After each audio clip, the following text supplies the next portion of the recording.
Hi everyone, I'm Estella or Magic Frog on Slack, and today I'm going to show you how to build a 2D platformer game using Godot for the Jumpstart You Ship We Ship. So here's a rough overview of the different steps that we're going to do. So first we're going to set up Godot, and then we're going to build the base for the platformer, so like the key features and key code, and then you guys will be able to customize your game, so like adding a theme, adding collectibles, enemies, things like that. Then we're going to make a GitHub repo for our game, so basically a place to store all the code. Then we're going to publish it on itch.io so others can play your game, and then finally just submission. So first, if you don't have Godot installed, you probably want to install it. So you can go to godotengine.org to install it. And if you're on a Chromebook and you can't install the app, there's also a web version of Godot, editor.godotengine.org, that you can also use, and it should all just be the same. So once you've downloaded it, open up Godot and then select create, and then you can name your game.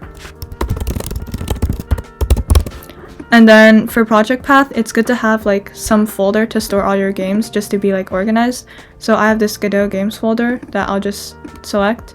And then for render, you want to say mobile, and then you can just go ahead and create it.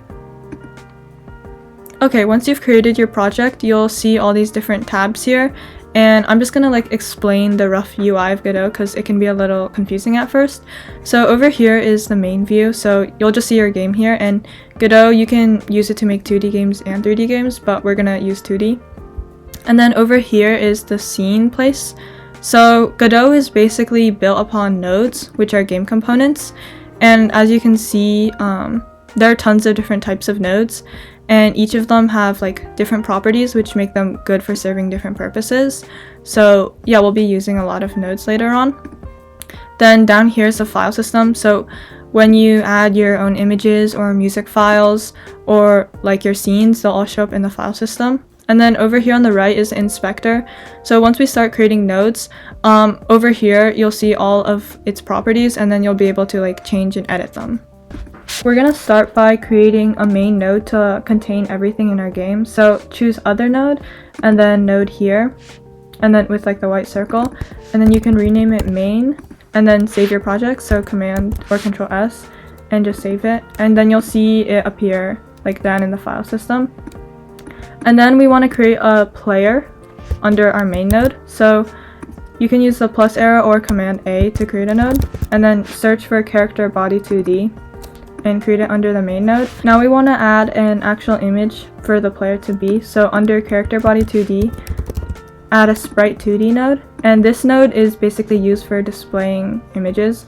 So over here in the inspector, you'll see this texture option, which is currently empty, and we can just use Godot's like default logo image and drag it from the file system and then just put it into the empty box. Yeah.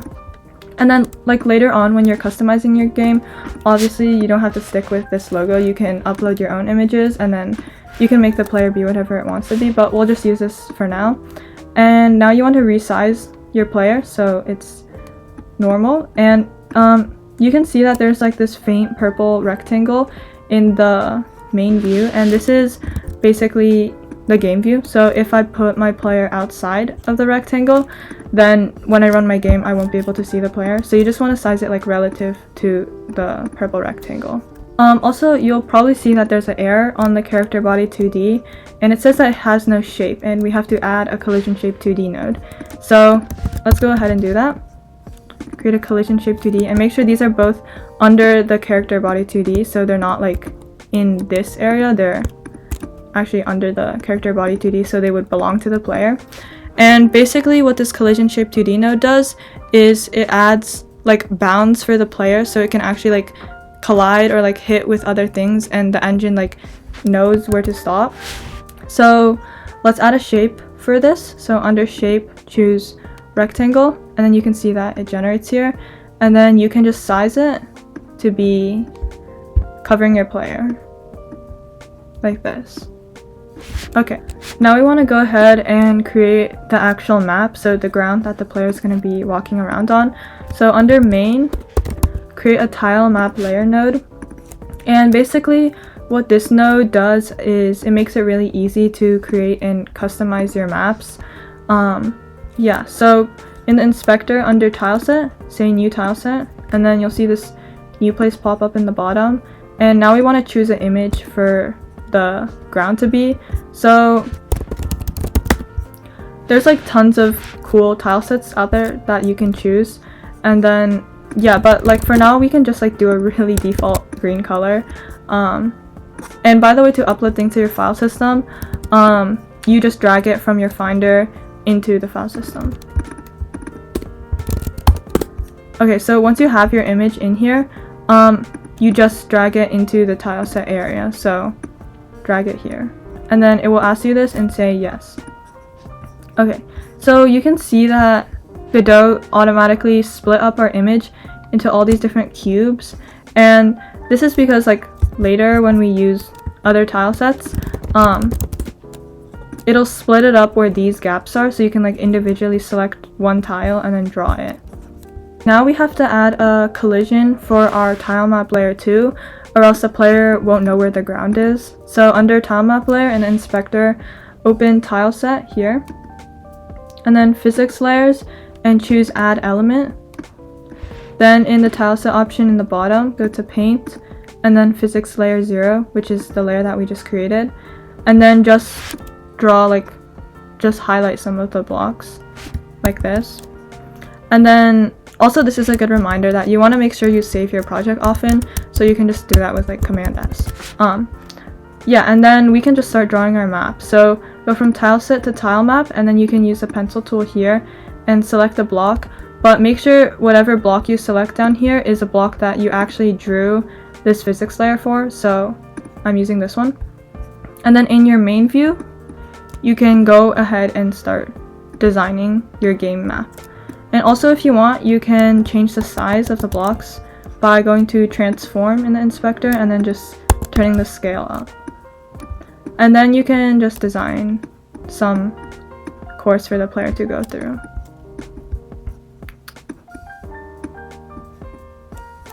Now we want to actually make it so our player can start walking and jumping around. And to do that, we have to add a script to our player, which is basically code. So when we have character body 2D selected, choose this scroll with like the green plus, which adds a script. And then make sure you have Godot script selected. And then for template, this is important, make sure you have it checked, and then you're doing character body 2D basic movement, and then you can just create it. If I run my game now, so I can do this or Command B to run it, you can see our game, wahoo. But there's a few things. First, I can't use the up arrow to jump, I have to use space. And second, our player like can't even jump to this ledge. So we basically have to edit our code to make it better. But first it's good to like gain a basic understanding of what the code is actually doing. So I'm just gonna explain it. So this first line just connects the code to the player.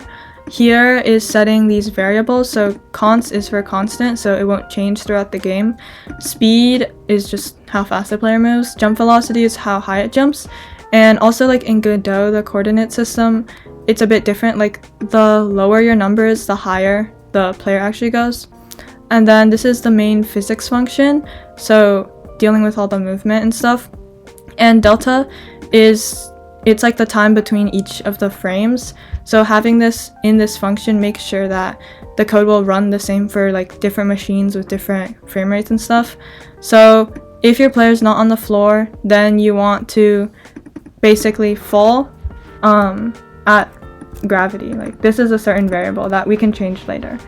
And then here this is saying if this is just space, so if you're pressing space and the player is on the floor, then change the y velocity, so vertical, by jump velocity, so jumping. And then here is the direction, so this will return either -1 or 1 based on if you're clicking the left button or right button.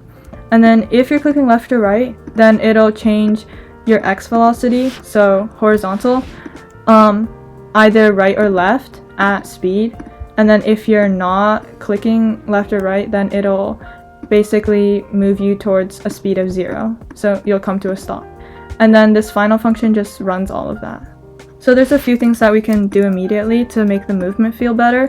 So first, like, make the player faster, and we can make the player like jump higher.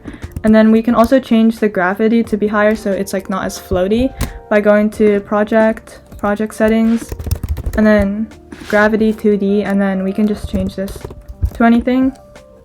And all these variables, like, you can adjust yourself. It really depends on like what kind of game you're trying to make. Like if you're making a space game, maybe you want the gravity to be like really low, but it all depends. So once you have that, now we're gonna work on the input map. So basically that's like what actual key presses trigger what actions. So we can add like WASD and up arrow and the different stuff, and it isn't like limited to these ones. So go to project and project settings, and then go to input map, and then we're gonna add 3 actions: jump, right, and left. And then in each action we're gonna create a key, so like add event. And then for jump, I'm gonna do space, W, and up arrow, and you can just like click the actual key for it to show up. For right, we'll do right and D, and left is left arrow and A. And later on, when you make your game more complicated, you'll probably have like a ton of other options, like actions. Maybe you'll have like shoot or like collect and stuff like that, but for now we'll just have these movement ones. So yeah, and now we just replace these with the names that we just did. Okay, so now if we run our game again, we can see that it's already, the movement is like a lot punchier, and we can use WASD and space and up arrow, so this is great. But one thing is, like, I get here and then the game basically ends. So what we have to do is we're gonna add a camera to our player, so when I'm playing the game, the camera will follow the player as he keeps going. So under your player node, do add a camera 2D, and then you'll see there's this like pink rectangle, that's the camera. Make sure that you move it so the player is at the center of the camera. Yeah, and then also a cool effect you can add for like a bit of camera lag is under position smoothing in the inspector. You can enable it and then set some speed, and the lower the speed, the more camera lag there'll be, but I find like 6 or 7 is a good like amount. And then you can run your project, and then you can see, you can play your game basically. And that's it for the base of your game. Now it's really like your time to customize it however you want. Like you can choose some kind of theme, choose what you want your character to be, like what world your character is in, if your character is like trying to reach some kind of goal or something. And back in April, I actually made my own platformer called Signal Lost. And this game really started as like that platformer base, but I made my own assets. Like I drew these special tile sets, and then like I drew my own character, and I added like all these collectibles and these different effects and stuff. So you can choose like whatever theme you want for your platformer, and you can like really go crazy with making it super amazing. So there's also a lot of tutorials online that you can use for adding different features, and there's some links to some like helpful ones just on the Jams page. So yeah, you can do this. And honestly, like a simple search for something you want to do, like collectibles, like on Godot, there's like tons of tutorials for adding stuff. So yeah, and also if you need inspiration, there's like, if you go to v2.jumpstart.hackclub.com/games, there's like a ton of different games that Hack Clubbers made and their own platformers. Like this one was like about a bird. But yeah, there's a ton of cool ideas, and then this is your time to make your game however you want it to be. Okay, so say you've customized your game. It has like its own tile set, it has a cool background, maybe some sound effects.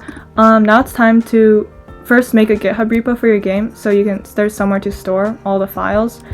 So first head over to github.com, and if you don't have an account, you can make one. And then we're gonna create a repository and name it whatever your game is named. And then these default settings should all be good, so like no template, no git ignore, no license, and then you can just go ahead and create it. And now we actually have to link our Godot game up to the GitHub repo so we can update it. So there's like some instructions here. I'm gonna go through them. So first, open up the terminal on your computer, and then you want to cd into your game folder, so where it is. So mine is in here. And then we want to run git init to like initialize it, and then say git branch -m main. And then from here, we want to copy this link from your GitHub page. So that's git remote add origin, and then this is your repo's like URL link. And then just run that command. And then from here, say git add dot, which this command adds all the files, git commit -m, and then in quotation marks you want to write some commit message. So I'll say init for initialize. And then we can see that these are like all the files that we're adding, and then we can say git push, and then this actually adds it, but we might have to run this extra command, so, and then it'll be sending it there, and then yeah, then it'll be good. And then if we reload our repo page, then we can see here that all the files have been updated. There's like .gd, and in the future, when after like you update your game, to update the repo, there's these 3 commands. So first you want to run git add dot git commit -m, and then in the quotation marks you have your commit message. So like you want to make it descriptive so it'll be helpful later. So maybe like, oh, I added this certain enemy, or I fixed a certain bug, and then finally you would run git push. Okay, so now we want to upload our game to itch so others can play it. So if you don't have an itch account, you probably want to make one. And then once you're like at your dashboard, say create new project, and then you can title it something, and then like you can add some description, and then okay, so you want to say for kind of project choose HTML. So now we have to export a zip file from Godot to actually upload here. So head over to Godot and then go to projects, export, add, and then web. And then here we want to create a folder in our game folder to like actually export all the files. So go to your Finder, and then once you're in your game folder, say new folder and call it exports. And then for export path, we can just choose this. And then make sure the file name, this is like really important, it has to be called index.html. And then you can go ahead and save it and say export project. Okay, and then here we can see when we open exports that these are all the files. So select all of them and compress them into a zip file. And then we can name this like platformer export web. Okay, so now when we go back to itch, we can upload that file. So that zip file. So go to exports and then here and say open. And then make sure you select this file will be played in browser. And then from here, there's like a lot of different options you can choose. Make sure you select shared array buffer support, and then you can add whatever description you want, like use controls, and then you can say whatever you want, the genre, different tags, and then you'll say save in view page. And the first time you publish it, it will have to be a draft, and then you have to go back and make it public. So yeah, but first we can just go ahead and run it, and then woohoo, it's our game. Okay, but make sure that you go back and then you make it public so others can actually see it. So say public and then save again. And then if you view your page, this link right here, that's your game page. So yeah. Okay, so at this time you have everything, you have all that you need, and you can submit your game. So to the form and enter all your information. Itch link is this one, and then GitHub link is the repo one, and then estimated hours spent, this is just like a really rough estimate. And then you can go ahead and press submit. I hope this was helpful. Bye!